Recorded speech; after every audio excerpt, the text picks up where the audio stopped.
Good morning, students. Welcome to social science class. Students, today we are going to start with Rajput states. We have read that many states declared their independence, and one of these were Rajputs. Rajputs were always against the Mughals, and here, because of Aurangzeb's policy, they were against Aurangzeb and its weak successor. After the death of Aurangzeb, Rajput tried to establish independent states.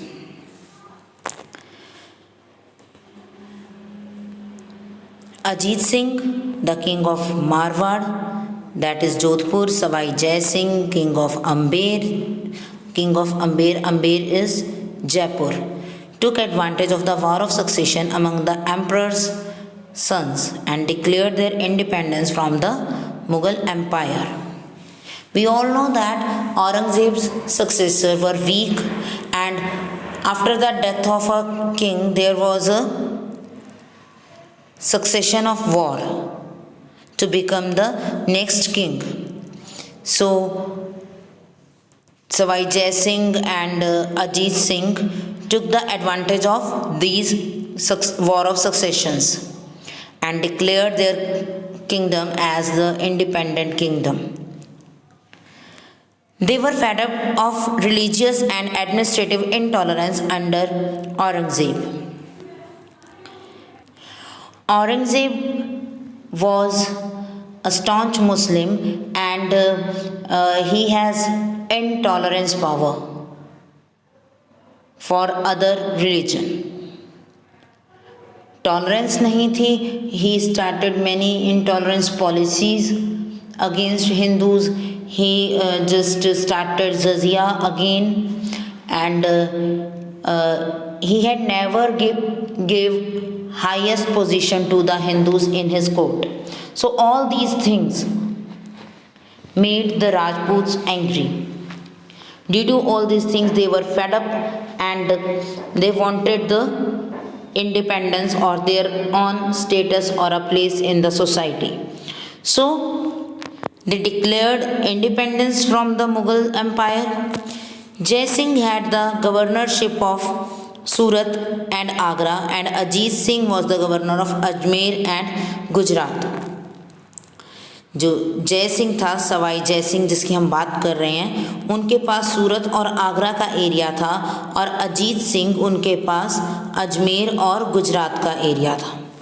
Okay. King of Mewar, it means Udaipur. जो आजकल के name है वो क्या है? Jaipur, Jodhpur, Udaipur. But before it was known as Marwar, Amber and Mewar. ठीक है. जोधपुर को मारवाड़ कहा जाता था, and Amber is known as Jaipur today, and Mewar Udaipur. ठीक है. तो इनके एंशियंट नेम क्या हैं? मारवाड़, अम्बेर और मेवाड़. ठीक है. तो king of Mewar had always opposed the Mughals, and now he got an opportunity to consolidate powers. All the Rajput kings were against Mughals. We have discussed before and in our previous chapters also कि वो हमेशा से Mughals के against रहे, उनकी policies के against रहे, because Mughals जो थे वो फोर्स करते थे कि या तो अपनी डॉटर्स की मैरिज हमारे साथ कर दीजिए, अदरवाइज एरियाज़ को मर्ज कर लेते थे. ठीक है. अटैक करते थे. तो ये सब जो प्रॉब्लम्स थी, इसके कारण मुगल्स के अगेंस्ट थे Rajputs. Okay. And when they found that the successors were weak and they can take their on regions back, तो उन्होंने क्या किया? अपॉर्चुनिटी मिलते ही अपनी पावर्स को इंक्रीज करना स्टार्ट कर दिया. Okay. But Rajput states unable to unite due to military rivalries.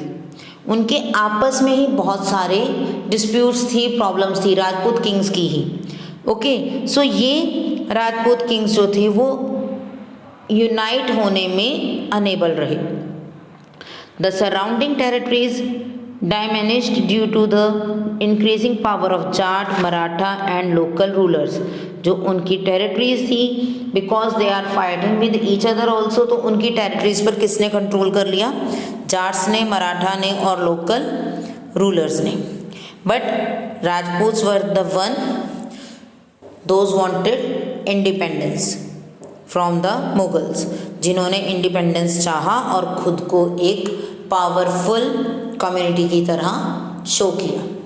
Okay, now next is Mysore. Mysore is the area of Karnataka. Karnataka का एक एरिया है जिसे हम मैसूर किंगडम और मैसूर रीजन के नाम से जानते हैं। और firstly it was ruled by Chikka Krishna Raja. ठीक है, it was ruled by Chikka Krishna Raja and the main powers are in the hand of Vodiyar brothers. Keep it in mind, वहाँ पर मैसूर में अभी भी बहुत बड़ा एक पैलेस है जो वोदियार ब्रदर्स का ही पैलेस है, तो जिसको मैसूर पैलेस कहा जाता है। ओके, तो ये जो एरिया था इसका रूलर कौन था? Chikka Krishna Raj, but the main power is in the hand of Wodeyar brothers. Okay, जो जिनके नेम थे देवराज और नानाजा राजा। देवराजा और नानाजा राजा दो किंग्स थे इनके। And Hyder Ali became the ruler of Mysore in 1760 and carried out successful war against Maratha and Nizam. At that time after the decline of Wodeyar brothers, जो हैदर अली था उसने मैसूर पर कंट्रोल किया, मैसूर का किंग बन गया और मराठास और निज़ाम्स को अच्छे से वॉर्स में हराया, अटैक किया, उन्हें डिफीट किया और पूरे मैसूर पर अपना कंट्रोल कर लिया। After Hyder Ali his son Tipu Sultan.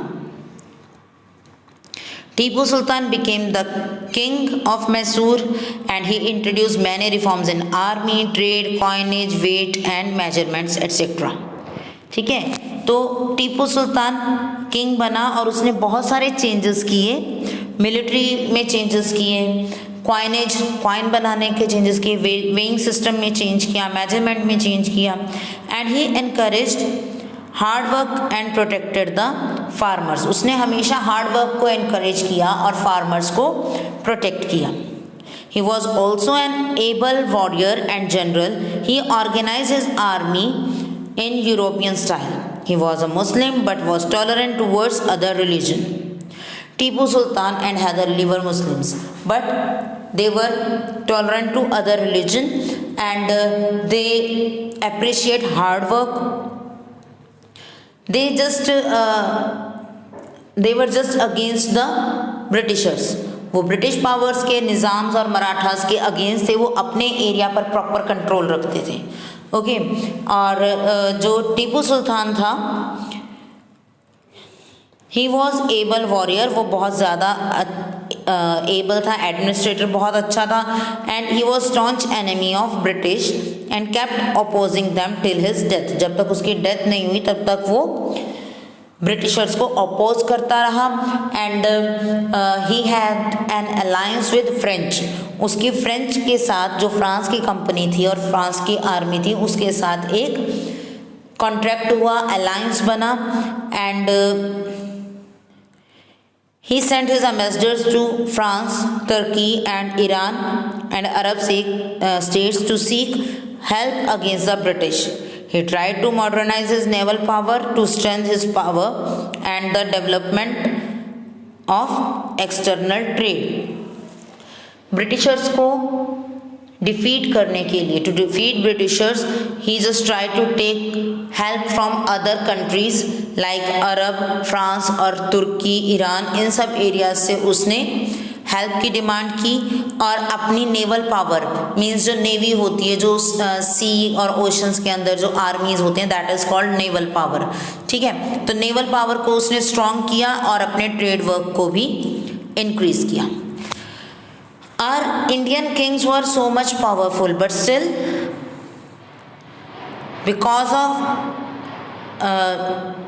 Lacking of unity and feudal divisions, जो यहाँ पर ब्रिटिशर्स का कंट्रोल था और जो डिक्लाइन हुआ किंगडम, वो ये रीजंस थे कि सब में यूनिटी की लैकिंग थी और सोशल यूनिटी नहीं थी इनमें।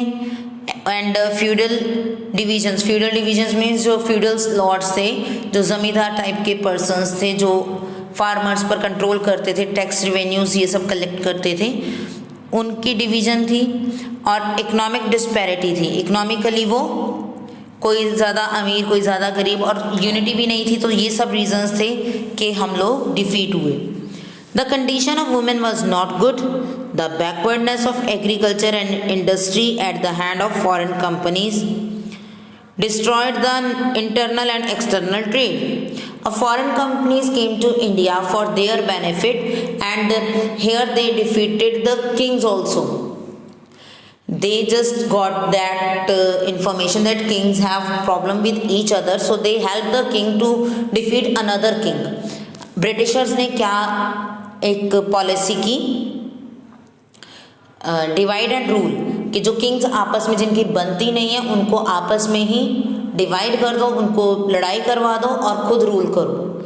ठीक है, सो वो किंग्स को हेल्प करते थे आर्मी के साथ कि आप दूसरे किंग को डिफीट कर दो। ओके, और जिस किंग की हेल्प करते थे उसी किंग के एरिया पर और दूसरे किंग के एरिया पर भी कंट्रोल कर लेते थे। So this is the policy of Britishers.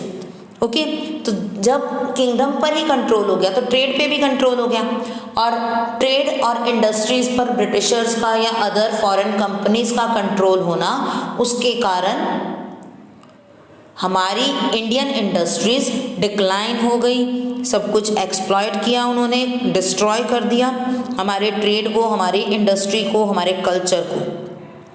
Even हमारे पेंटिंग स्टाइल, आर्किटेक्चर स्टाइल, हर चीज़ पर ब्रिटिशर्स का इम्पैक्ट विजिबल है, एंड मुगल्स का इम्पैक्ट तो है ही visible. Okay, culture, architecture, painting, music and literature also suffered. Urdu emerge as lingua franca. Lingua franca means जो ऑफिशियल एक लैंग्वेज है, किंग के साथ बात करने की language, that is Urdu.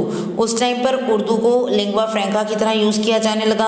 And Hindu received primary education in temples and Muslim at the mosque. Hindus को education के लिए कहाँ जाना होता था? टेम्पल्स में, जो गुरुकुल हैं या मठ हैं, वहाँ पर वो एजुकेशन के लिए जाते थे।